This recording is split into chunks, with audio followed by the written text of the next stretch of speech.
আসল সুখ কোথায় জানেন? অন্যের মুখে হাসি দেখার মধ্যে সুখ। আসল শান্তি কোথায়? অন্যকে ভালো রাখার মধ্যে সুখ। আমরা পাই না কেন জানেন? আমরা অন্যের মুখের হাসি কেড়ে নিজে হাসার চেষ্টা করি, অন্যকে আগুনে ফেলে নিজে অ্যাসির মধ্যে থাকার চেষ্টা করি, অন্যকে বেইজ্জতি করে নিজে ইজ্জতে থাকার স্বপ্ন দেখি। কখনো পাওয়া যাবে না, কখনো পাওয়া যাবে না। কারণ রবের বান্দাকে, রবের সৃষ্টিকে যে কষ্ট দিবে, রব তাকে কখনো ছাড়বে না, রব তাকে কখনো ছাড়বে না, রব তাকে কখনো ছাড়বে না।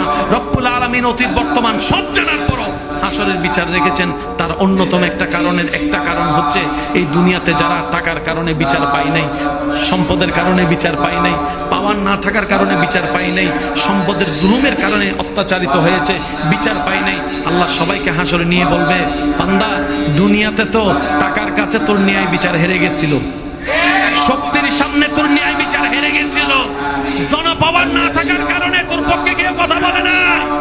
ও বান্দা, হাসরে আনছি আমি, আল্লাহ আছি তোর পক্ষে, এবার আমি ন্যায় বিচার করেই দেখাবো। আল্লাহ আমাদের সবাইকে বুঝার তৌফিক দান করুক।